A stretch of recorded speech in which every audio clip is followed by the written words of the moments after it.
Hello, friends and fellow advocates. Welcome to the Them Before Us podcast, where we talk all things children's rights, and we often highlight other people and organizations doing great pro-family, pro-life work.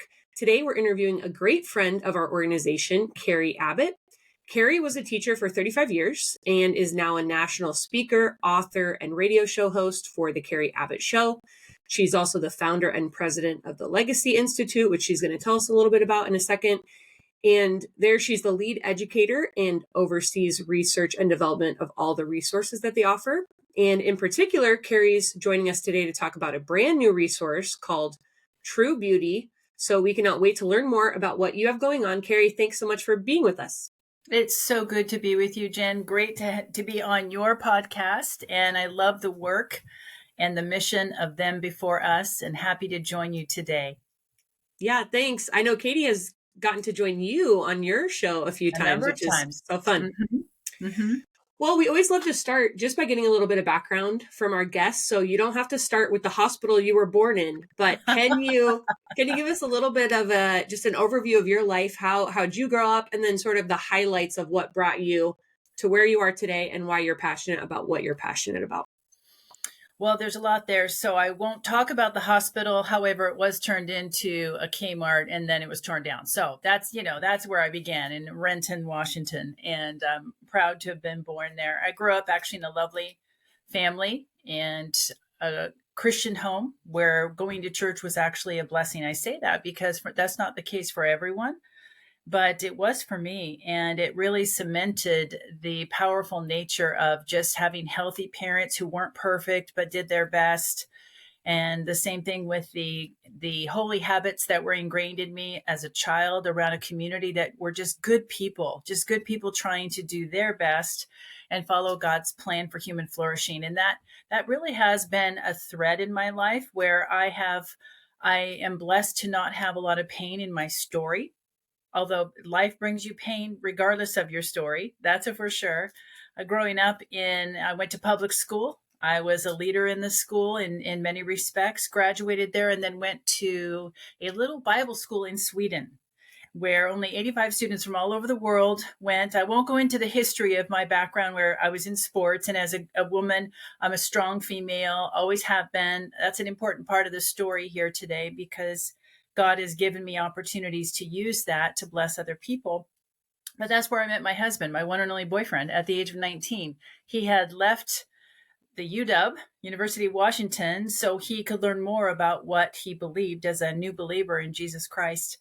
And so he wanted to study the Bible, which is what we did 5 hours a day in that little school. And then we went to England and studied in a castle after working in a church in London. So the whole experience was pretty special. I met my husband. We lived in a castle, stuff like that, right? Came back, got married, had 600 people at our wedding. And the Lord encouraged me to be open to life. So we are blessed with 5 children, some in heaven. And then we just had our 15th grandchild, which always throws people off. But we say, well, we're kind of pro-life and proving it. But really, we're just letting God do what God does really well when we give him the opportunity. And not everyone can have children. And so I'm very sensitive to the fact that it's nothing that we can produce on our own.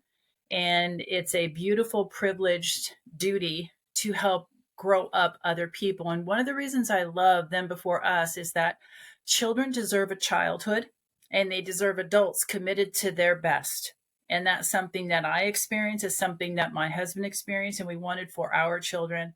And any organization doing that on behalf of children, when things get tough, it's the responsibility of adults to take the heat, which we have. And so years ago, when I was pregnant with our second child, a woman in the church that I grew up in said, hey, would you go to this pregnancy resource center and learn about what they're doing? And they're going into schools and teaching on relationships. And I said, I love teens, but what are they talking about? And she said, well, they're talking about sex. I'm like, that's not for me. But I said, I'll do it for you.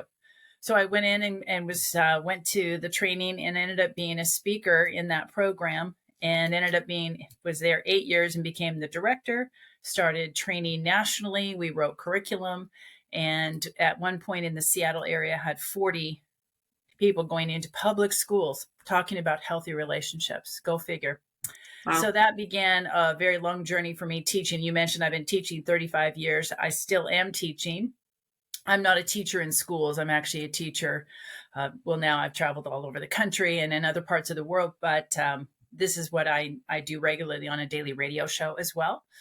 So I continue to do that, and we create resources. And I'm compelled, my personal mission in all of that, after having lots of children and homeschooling them and working for Merrill Lynch and Oppenheimer, I'll just skip all that part of the story to say that what I really get excited about is helping people live in agreement with their divine design as a man or a woman.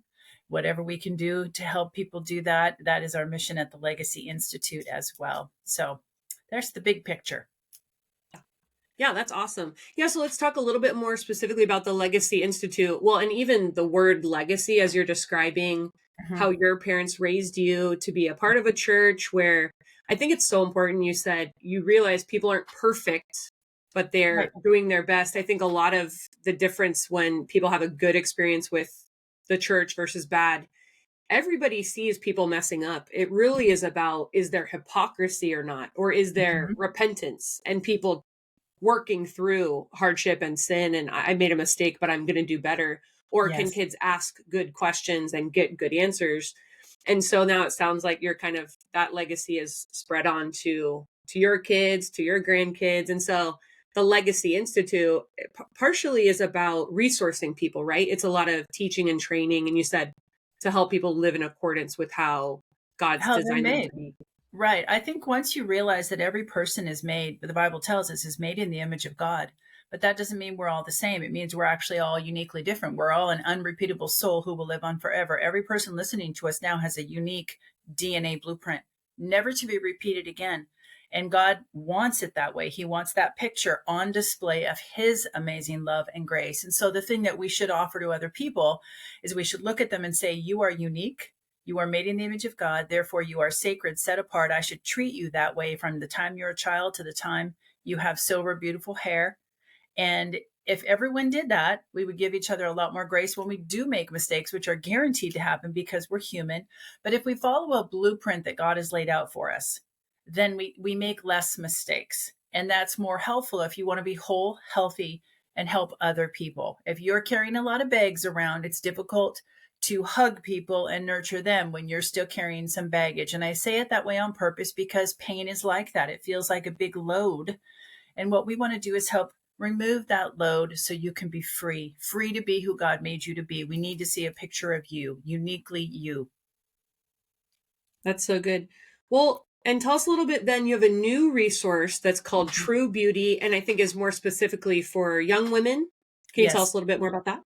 Yes, in fact, True Beauty, I've got a picture of it here that I can show you, but True Beauty, it's a journey through basically biblical femininity. And the reason that we did this particular resource is we have seen young girls and young women step into a great deal of confusion about who they are. And we know that girls take their cues from the people around them to help form their identity. Unfortunately, the data shows us that they're doing that so much on social media. And they're also doing it with the people around them that we now have. There was a survey done on 17,000 girls, and their confidence level in who they were, their identity continues to go down. And because we're seeing this trend and we're seeing suicide ideation go up, anxiety, depression, they are not thriving. In fact, there's one comment from a fifth grader in this research that said she just is so stressed. She feels like she's going to blow up. That's not what you want in a fifth grade girl. What you want for her is to become who God made her to be.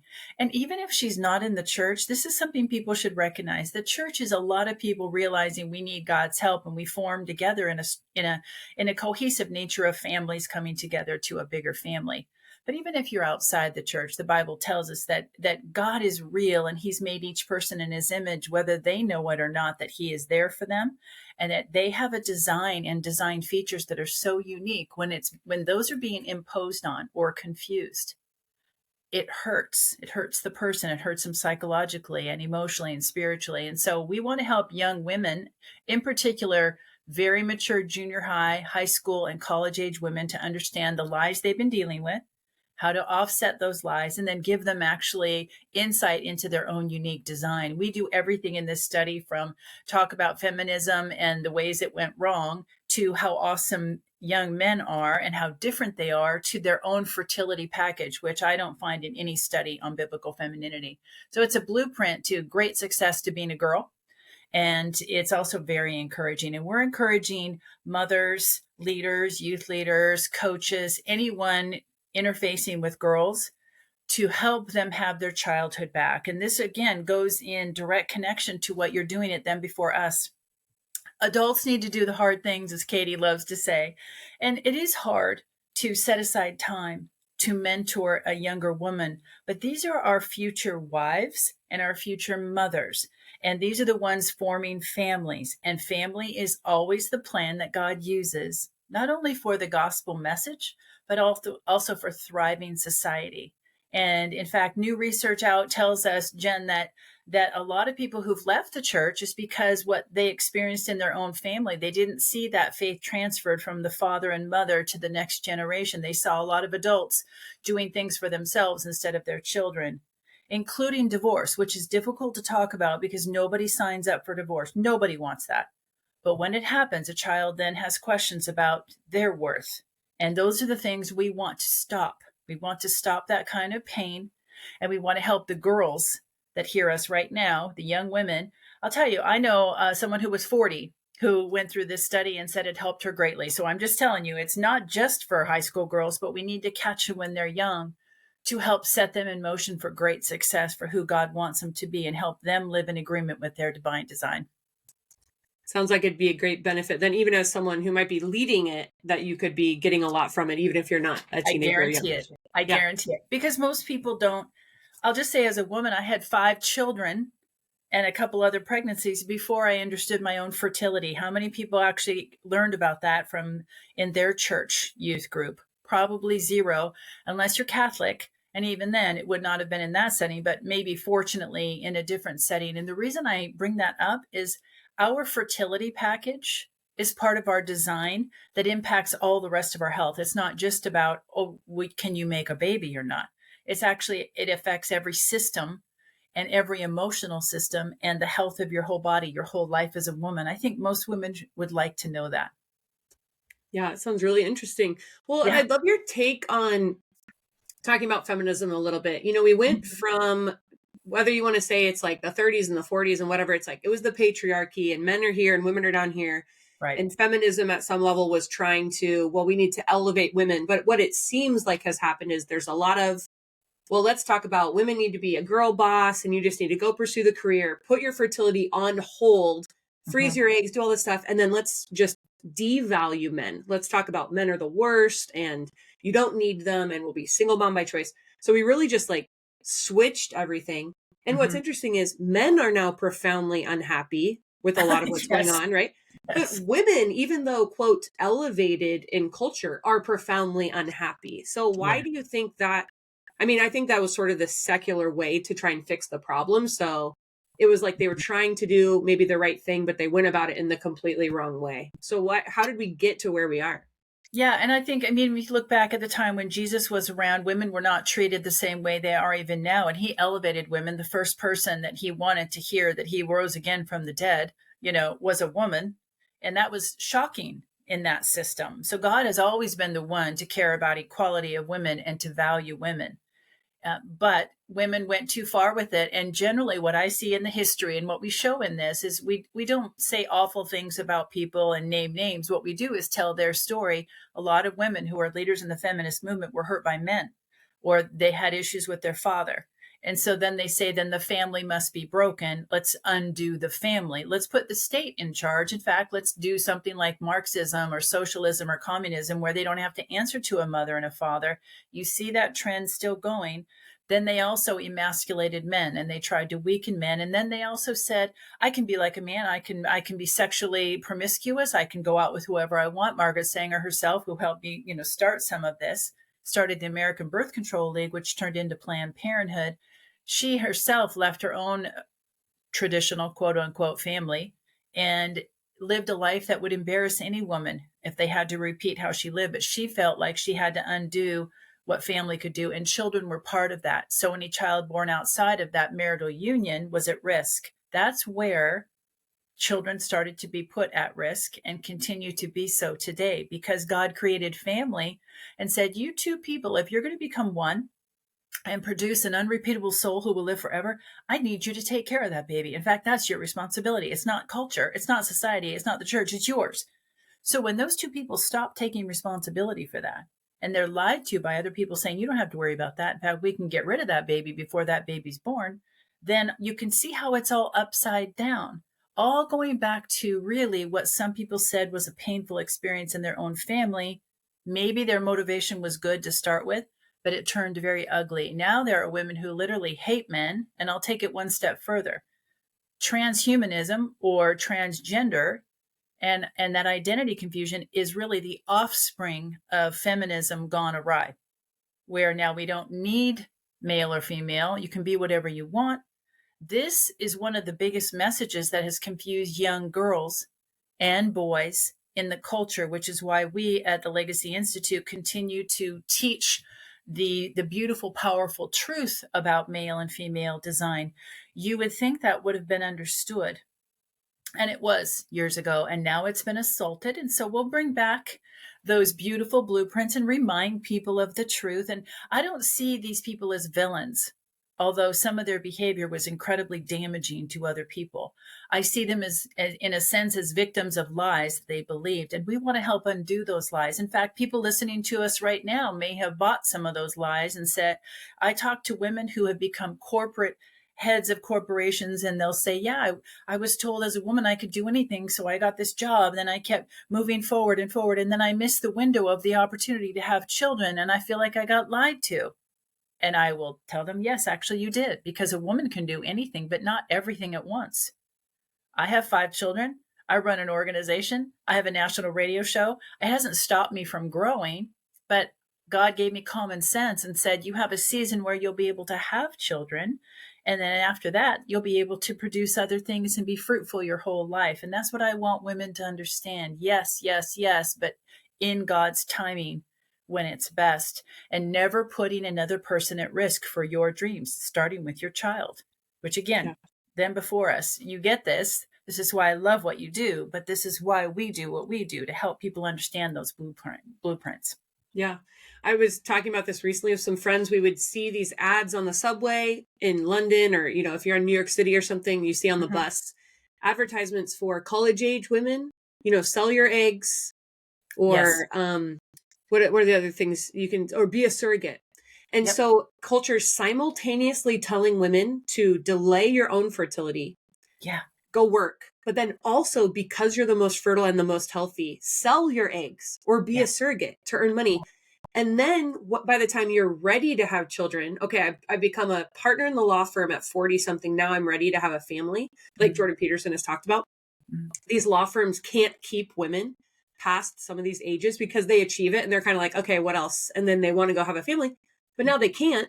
So they have to go back to that industry and buy and sell and wheel and deal. So it's just so upside down and backwards, the timing. It is. It is. And no woman should sell her soul to a corporation. I don't care who they are, or even a ministry, or even a good thing.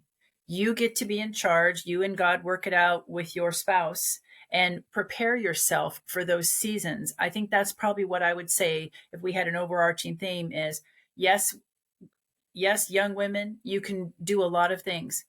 You won't do them the same as men, and you shouldn't. Be yourself, but don't think that you can go the corporate route and forego relationship foundations. You cannot. There's a term for what you just described for putting off family, even marriage. The marriage rate now is at 28 and 30. It used to be much younger. I got married at 22. The reason I can do what I'm doing is because I got married at that age. I was open to life. And so I was pregnant 7 months after we got married. I was working for Oppenheimer at the time, had my securities license. I just did none of this match, and they couldn't believe that I would give up that job. And I said, I'm going to a better job. I'm going to raise another human being of equal value and turn him into a good citizen. And somebody, and I went on and on and on. They're like, wow, you have big, high value of mothers. I said, I sure do, because that is much more important than stocks, bonds, and real estate, whatever it is you're doing. You have to have sort of an attitude, Jen, when you're pushing back on the culture, telling you that mothers aren't important. They're one of the most important people on the planet. So yes, it's interesting times. You mentioned the surrogacy and selling your eggs, both of which are very dangerous for women physically and emotionally. And never mind what happens with the child during a surrogacy situation, to be with their mother in their mind and heart, and then to be completely taken away from that most profound relationship. It's not good for kids. It's basically selling babies. And a lot of people have been lied to. One of the Kardashians, a couple of them have done this. And one of them, I can't remember which one, said, this just seems odd to have a baby like this. And she was being candid. It is odd. It's not how it should go. Some people think it's being kind. For a lot of them, it's because they don't want their bodies to change, because their bodies, they need to keep them in a certain way. And I get the pressure they're under, but that's not the right choice for the child. Right. So I'll always err on the side of the child, of course, and I care deeply about the mothers as well. Yeah. Looking at your True Beauty curriculum, was there any part or chapter as you were developing it where you felt like you really had a light bulb flick on, or maybe just something you're like, this is something that most women, I know you touched on the fertility aspect a little bit, but something that you felt like you learned, or were just like, this is going to be a really essential part of this curriculum for people to learn? Well, it's not a curriculum. It's a study. So it's 10 weeks. But I always learn when we're writing things and creating things. Thankfully, God has given me a lot of years to study and teach. And so most of it is taking what I already know and passing it on to others, along with other team members, to say, hey, here's just some things that might help you. I wish everything in True Beauty was taught to me when I was younger, because I didn't. And I think this is virtually the same experience most women have. Very few of us go through and actually learn, well, what does it mean to be feminine? Can you be feminine and not be girly and like pink? Yes. Can you be strong? Yes, you should be, actually. Can you be an introvert, an extrovert? Yes, we'll actually teach you your design features. Half the culture, half the people in the world are, introverts. Most people don't know that. One of my favorite interviews I ever did, and this is one of the reasons why I love having a radio show. I've done it for 15 years, and we have thousands of shows people can get. They're all free. Download them at carrieabbott.com. The show I did on the power of an introvert. Literally, the introvert's brain responds different chemically to every situation. And when you see how that happens, it's not only brings more respect, but it gives the introvert some tools on how to manage situations they don't like, but also brings other people on. Extroverts are continually wanting introverts to become extrovert. And we just need to say, stop it. We need them to be introverts. They're more thoughtful than you at times, right? And again, going back to what we said in the very beginning, when we know we're all made in God's image and his likeness, but none of us are the same, that is by design. So when we look at each other with wonder and say, you just have so many unique ways about you, I want to help you flourish. I want to help you become. That is the duty of an adult to a child and to a teen, a tween, a young woman, a young man. Anyone that gets in the way of that is going to have to answer to God, especially if they cause someone pain, because pain is a hurdle that's hard to get over, isn't it? Yeah, that's so good. Well, where can people find you? And are you on all the socials? We're on all the socials. Yeah. Yep. So we have the Carrie Abbott show is probably our biggest reach, since we're on Sirius XM, and you can find the podcast for that and just type in Carrie Abbott. And I recommend people listen, because there's some intriguing conversations. We have a lot of national experts. So when you go to carrieabbott.com, you'll see our guests are quite amazing, actually. And then the Legacy Institute is where you get True Beauty and other manhood studies and other parent material, and a lot of it's free. True Beauty is not free, but it's not expensive. Yeah, and we have curriculums for Christian schools and churches. We have all kinds of things to help people live in agreement with their divine design as male or female. And the sooner somebody understands how good that is, it's so good to be a boy, it's so good to be a girl. We have found ourselves to be in a position, Jen, where we're helping people reconstruct the scaffolding of common sense when it comes to male and female design, and then what it means to be a boy, what it means to be a girl, and not necessarily roles, because there are a lot of people doing different things.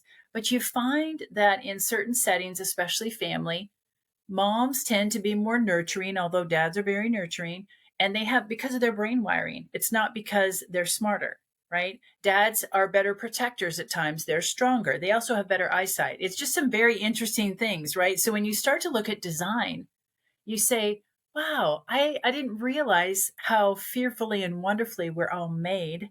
And even if you're not a Christian at this point, even if you're just discovering faith, you can be sure you are just as valued and made in God's image as I am, or anybody else who claims to know who God is. And that's a beautiful opportunity for everyone to come alive in their own graces and powers. And I encourage people to do so. It's really interesting to think that a lot of this kind of material and resources for people can really help the marriage decline, the birth rate decline, the transgender Indeed. ideology. Like, so much of that, men transitioning to become women I mean, they've been told, if you're a white male, you're basically the most evil person on the planet. The only way they can get back into the oppression Olympics, right, is like to say, well, I'm trans Right. now. And now you're back now you're the most oppressed. And Yeah. for women who are identifying as men, they feel victimized, or they're told, you are victims of the patriarchy and this is kind of their only way to get back on top. Versus you're saying, once we know who we are, I know that I'm designed a certain way, even though, I mean, I'm exactly like you're describing. I'm wearing a black sweatshirt right now. I don't never liked pink. I wouldn't describe myself as girly girl, but Yeah. it took time for me to understand I'm a woman on purpose. And while I don't fit certain interests, I still am a woman regardless of how you feel. And then it's like, what does God want for you Right. with the interests and skills that you have? Yes. There's a book called Atypical Woman. I don't know if you ever read it. I Mm-mm. liked that she said, when a woman says, well, how do I be a businesswoman or a mechanic if I'm a woman? And she's like, you just are one. You're a woman who's Right. a mechanic. The way you Right. do it is how a woman would do it. Yeah, and how your brain wiring works. And the reason why I continually go back to this, Jen, is that very thing, is when you discover how you're made, how your body actually works, how your hormonal system actually works, the tree of life that's in you, the fact that a woman should not take a test on one day because of her cycle. If she doesn't know this and she doesn't realize, well, why are some days I have so much energy, other days I just want chocolate and the remote? Yes. And the more that you recognize that design feature, the smarter you will be. When I went back to get my master's in leadership studies a few years ago, I had learned enough about my own self and my own wiring, even though I was older than some of the other students, right? It didn't matter. But I could take advantage of my understanding, and even comes to nutrition and health, and also what I'm interested in, what I'm good at. That is what I mean by understand who you are. But women in particular have a package and a brain wiring and design that is not like men. When both male and female respect that and know that, they will defer. They will say, oh, you're good at that, not because you're better than me, but because you're different than me. We should come together and celebrate that. So you're right. But it isn't the same to say, well, I'm a woman and somebody says I'm a man and there's really no differences. That is probably the biggest lie. There are so many differences that when you recognize them, it causes you to be more respectful of the opposite sex. The gender ideology, the gender neutral, the we're all the same, plug and play, it doesn't matter, is one of the biggest lies. And it goes against what the Bible teaches us. Even when Jesus in the New Testament is talking to the Pharisees, they're asking about divorce. And he looks at them and says, have you not read?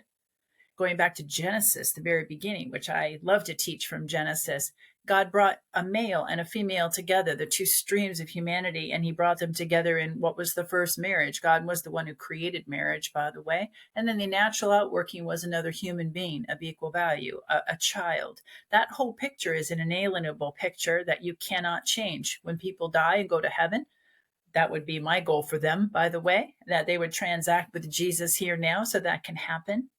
But when that happens, they're going to recognize none of those things have been done away with. It was human beings trying to change God's plan that tried to rewrite laws, tried to make people think differently about God's plan for human flourishing. But ultimately, friends, none of that has changed.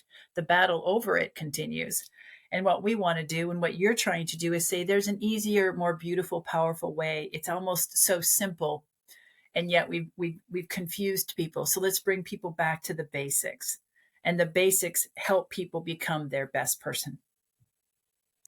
That's so good. It's so encouraging. Well, I'm definitely going to come and check this out. I work with teens and work with girls. And so I'm excited to look at it for myself, but also maybe to work through it with some other Oh, gals that I I would used be to so mentor. thrilled to have you do that. You would be Yes. so good at that.